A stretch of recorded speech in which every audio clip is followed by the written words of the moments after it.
My name is Terry Green, and I'm here today on December 1st, 2009 with the World March for Peace and Nonviolence to welcome them here at the site of the World Trade Center on behalf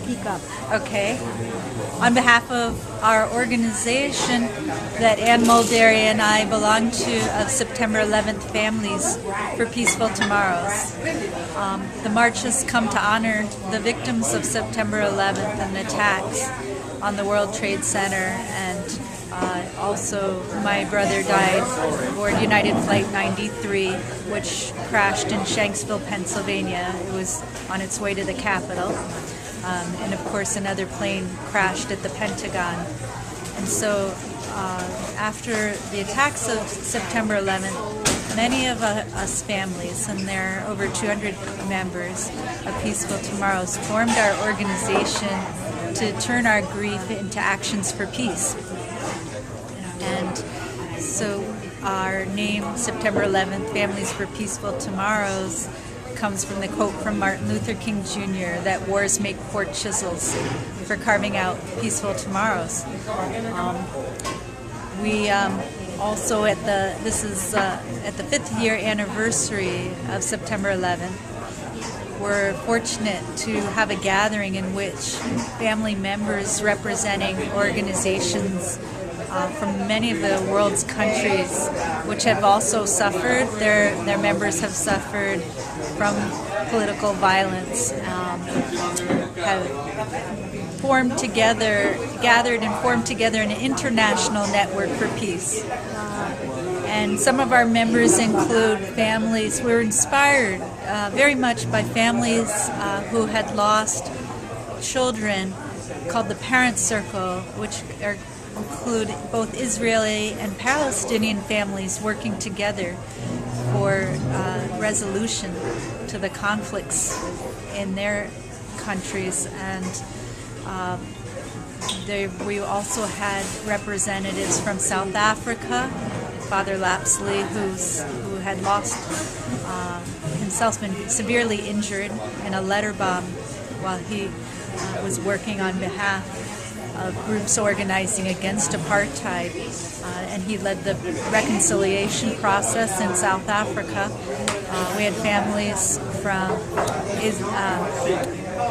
Ireland and England, from other sites of terrorist bombings in Madrid, Spain, Indonesia, the hostage-taking of school children in Beslan, Russia, families from both guerrilla and military families in conflict in Colombia, those who have lost loved ones due to organized crime, to genocide in Rwanda and Sudan, to war in Afghanistan, and now we've been working very closely also with civilians in Iraq who have set up an Iraqi nonviolence network to try to restore civil society through nonviolence that also resists occupation. We've also had members that have also given us a lot of inspiration and hope, who are survivors from Hiroshima and Nagasaki.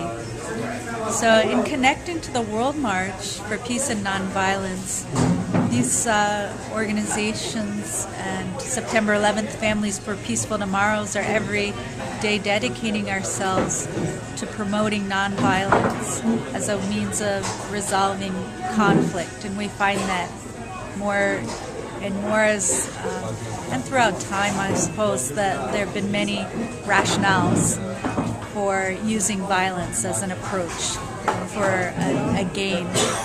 Usually people find that justified as a way to improve the circumstances of their people and perceive an enemy to attack. And we found that it's violence itself that is the major threat, especially in an era of nuclear weapons, in an era where all of our military technology has become so much more sophisticated and powerful, and so many resources are developed in that military approach to resolving conflict. We've also learned through one another and through other initiatives that nonviolence is very realistic, that it actually can work, that it's actually naive to think that by killing an enemy that you'll destroy them and not create more enemies. And we're seeing that in Afghanistan as we're faced with the dilemma of how to actually have any hope of achieving a more stable society through the use of militia. What we really see is that it's the human approach of service to one another and devoting our energies, our great skill and compassion, the bravery that we saw in 9/11 in the service of helping make this a better world that we can all live in.